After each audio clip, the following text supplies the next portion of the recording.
Hi guys, welcome back to the Fifth House Frequency podcast. I'm your host, Hayley.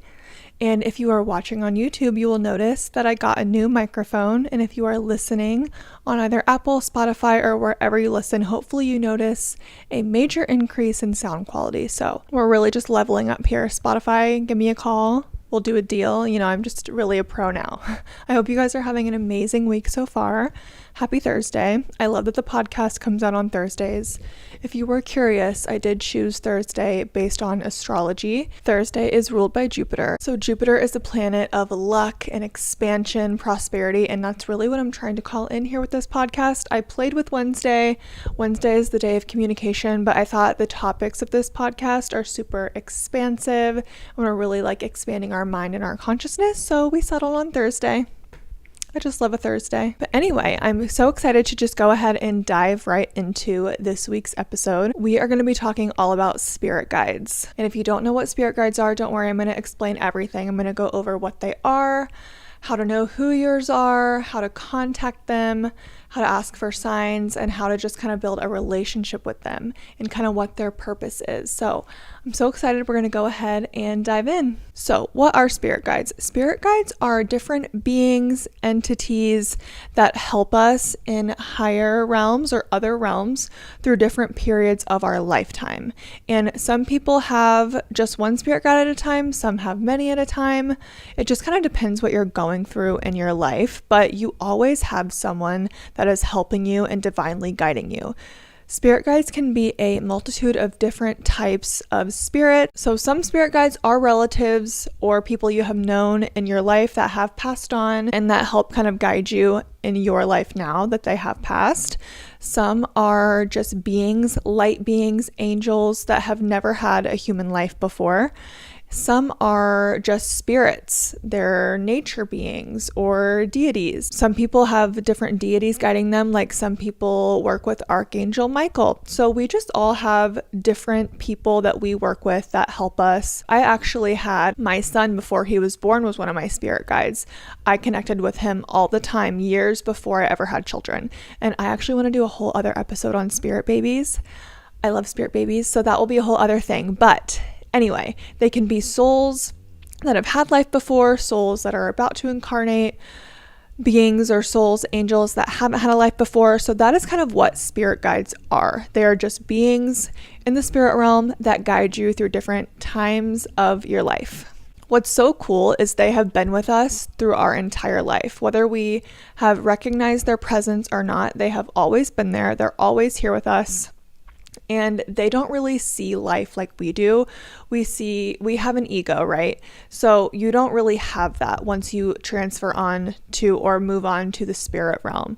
So they're able to see things a lot more clearly than we are. We do have a veil over us. So we're not meant to know everything. So they're kind of there just to guide us and help us through. We do have access to communicate with them at literally any given time we want to.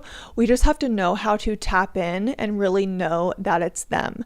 So I started talking to my spirit guides about 5 years ago when I first started learning about spirituality. And that's when I really just started to feel presences around me, when I started to become aware of that. And looking back now, I definitely feel like I have felt them in the past, but I just didn't know what I was feeling. So how to connect with your spirit guides. What you can do if you've never had the thought to do that or you've never really opened that channel before, all you have to do is just make the intention and just start talking to them. Literally, they already know you, so you don't have to be proper with them. They know you. They know what's up. Just talk to them like you talk to a friend. If you pray to God, talk to them like you would pray to God or the universe, whoever you pray to. It can be super casual. Like I said, they already know you, so there is no pressure. Nothing has to be perfect. Of course, we want to be respectful, but you don't have to be perfect in your language when speaking to them. The first time I ever outwardly spoke and asked for my spirit guides to make themselves known, I was just driving in the car. Usually when I talk to my spirit guides, I am in the car alone. Now I have my son in the car and he's probably like, who is my mom talking to? She's literally crazy. He's a baby, so he doesn't really know right now. But once he gets older, he's going to be like, Mom, are you well? But the first time that I talked to them was in my car driving. And what I did was out loud, I just said, "Hi, I'd like to reach out to my spirit guides and my spirit guides only."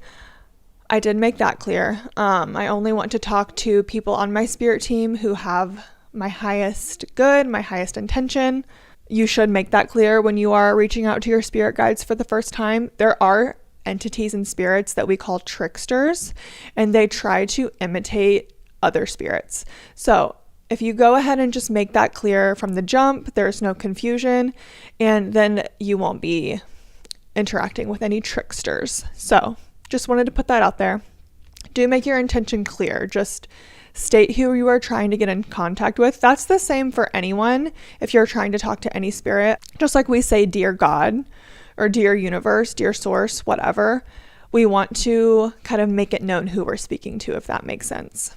So out loud, I said, "I'm reaching out to my spirit team at my highest good, blah, blah, blah, blah." And I really just said, "I would love to get to know you guys and build a relationship with you.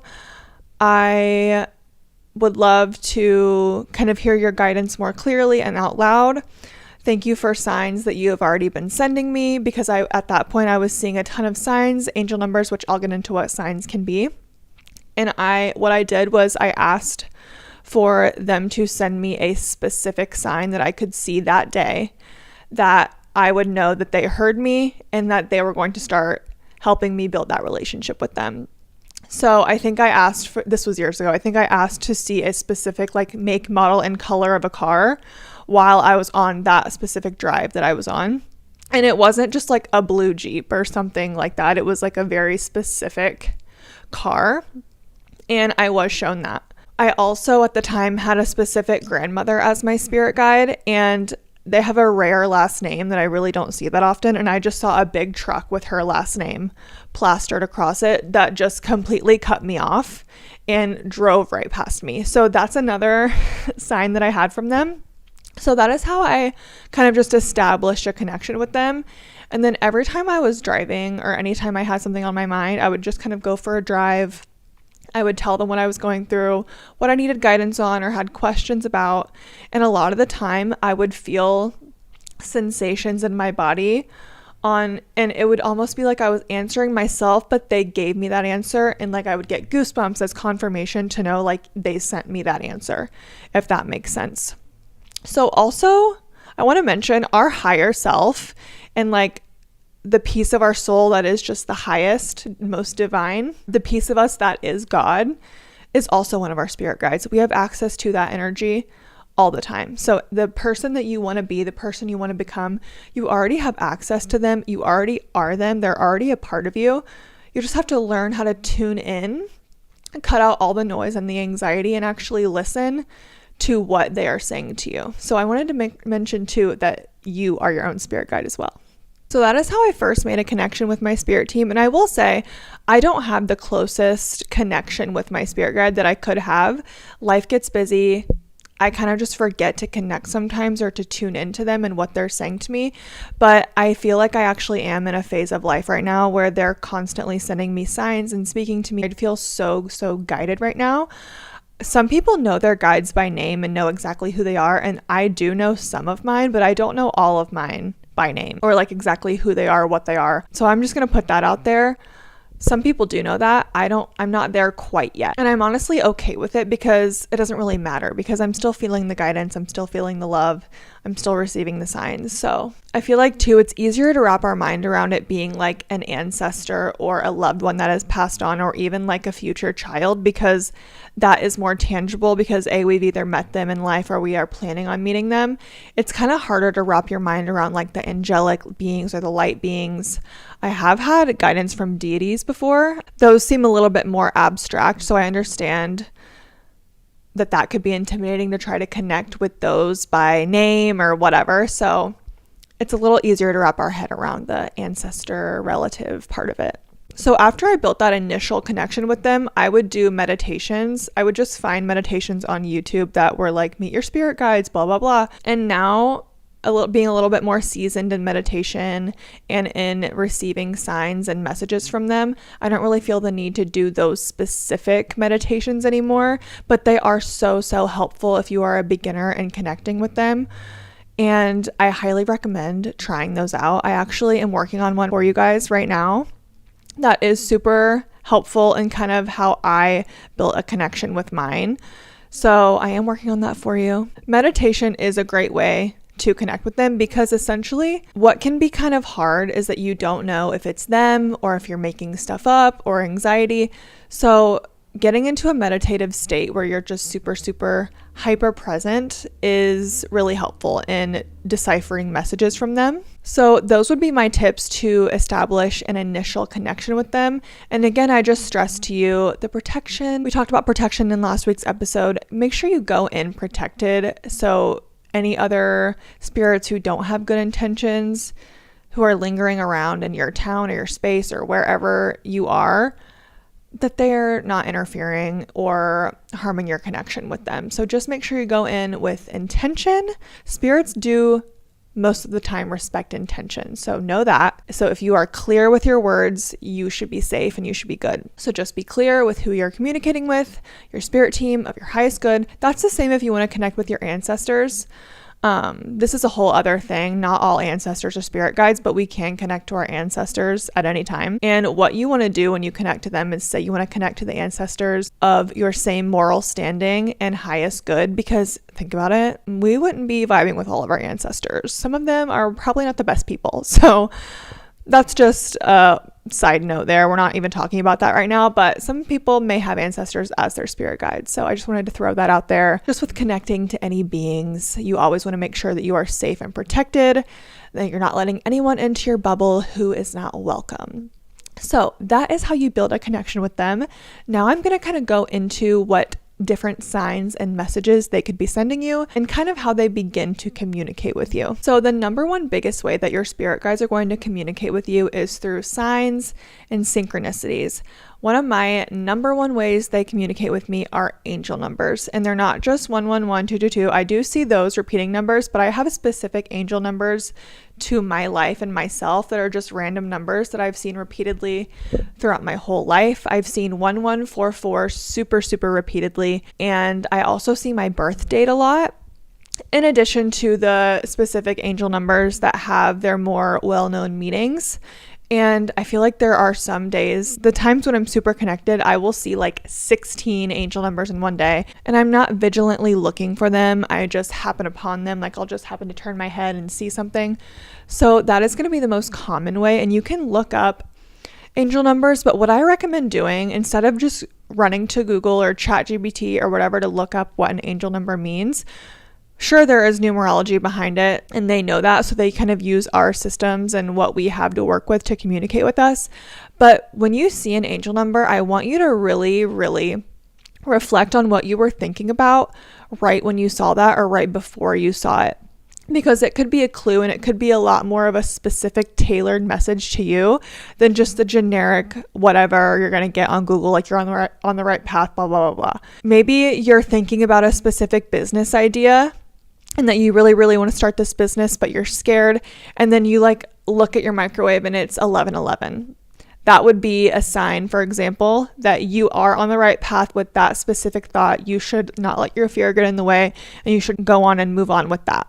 That's just an example. I'll share a super personal example with you. So I have a few of my great grandparents on my spirit team, and I know that for a fact. They've been with me through a lot, and I can feel their presence a lot. I was super close to them in life. I was lucky enough to be someone who knew their great grandparents up and through high school. So I'm very blessed for that. You know that you have your great grandparents or your grandparents on such a pedestal, and they can do no wrong, and they're perfect in your eyes. And that is how they left this earth. That's how I thought of them when they left this earth. And I just thought they were the absolute best, the most perfect people ever. But we all are human. We all have a human experience. And our grandparents, especially our great grandparents, have had such a life before us in such a different time.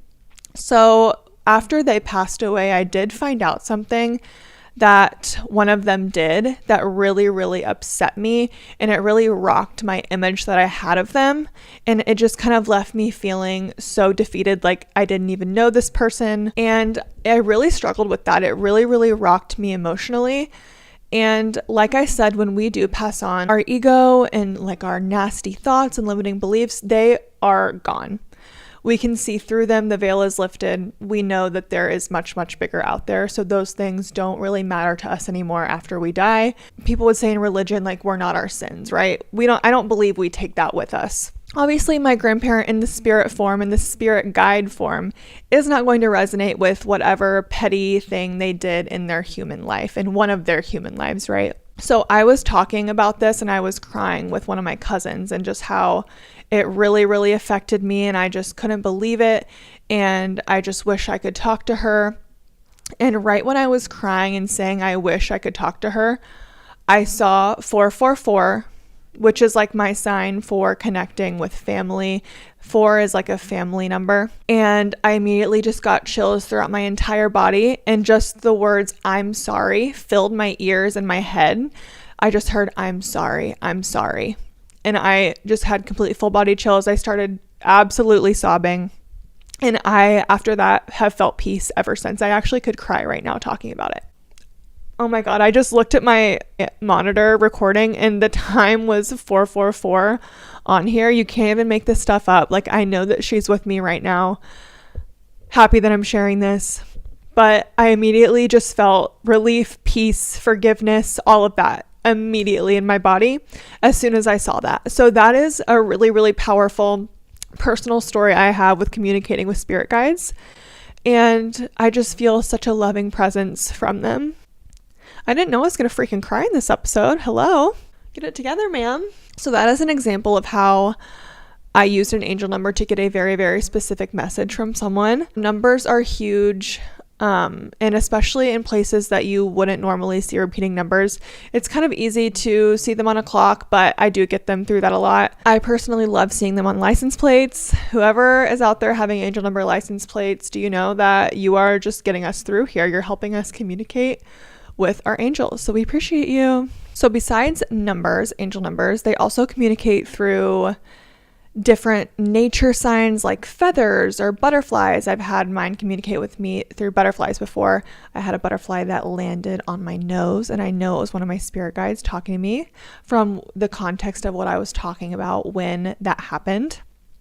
I've had white feathers float by, and also signs that you specifically ask for. So now when I talk to my spirit guides in the car, because that's just our vibe, we're just chatting in the car, I ask for a really, really specific silver Range Rover with very specific rims, and I don't live in an area where people are driving that car. So that's what I've been asking for lately, is this specific silver Range Rover. So when you're asking for specific signs, don't pick like a black Jeep or like a red truck if you live in a more rural area and everyone drives trucks. Pick something that is actually going to take some effort for you to have seen that in your environment that you're in. And just keep that in consideration when you're picking signs. Like, for example, I'm not asking for a black bird because I see freaking black birds all the time. Maybe I'll ask for like a big ass raven or something, or like a flock of, like, I'll ask for 3 red birds or 3 red cars in a row. Something more specific, just to make it known that it's them, because there is such thing as like spiritual OCD where you just take everything as a sign. Like, I asked for a red car and there it is. Like, let's be a little bit, like, I love being delusional, but let's be a little logical and know that there are a ton of like basic ass red cars everywhere. So that's my advice for choosing signs. And yeah, ask for a sign today, something very specific, something personal to you. And I want to know if you guys see it. And some other ways they can communicate with you. Some people receive dreams from their spirit guides and they know that it's them. Some people have the gift of clairvoyance where they can actually see spirits and they can actually see their spirit guides there. So they know they're there because they see them. Some people have clairaudience, which is the gift of hearing things. I sometimes am a little bit clairaudient. I was that one time when I heard the I'm sorries. But I'm a Gemini rising and my mind is just so ADHD all over the place. So it is hard for me to have my mind be quiet enough to hear things sometimes, but I do hear things. And then there's also clairsentience, which is the gift of just knowing. It's like an inner knowing, an inner feeling. And I feel like we all have clairsentience if we could just tap into it. And I feel like it's really just listening to your intuition. So if you just have like a clear knowing of what is trying to be told to you, or you just know you have to do this, that is also how they communicate with you, through those different gifts that some people have. But I would say the angel numbers, the signs and synchronicities, and dreams are going to be the most common, because not everyone does have those gifts, but make sure you work on them, tap into them, be open to them, because I do believe that we actually are all psychic. We just shut ourselves off from it. That's why so many kids are psychic, and they see things and hear things and know things. And we should just listen to kids more, because they do not have their psychic abilities blocked yet by their ego or people telling them that they're crazy. So if you have a little one, really nurture that for them. That's what I'm going to be planning on doing with my child. But anyway, let me stay on topic. That's a whole other tangent. But you actually could ask your spirit guides for help with developing those abilities for yourself. So just a little idea. Next, I want to talk about how to know that it's actually them, and how to know that you're not making it up. And it's going to come down to two different types of feelings.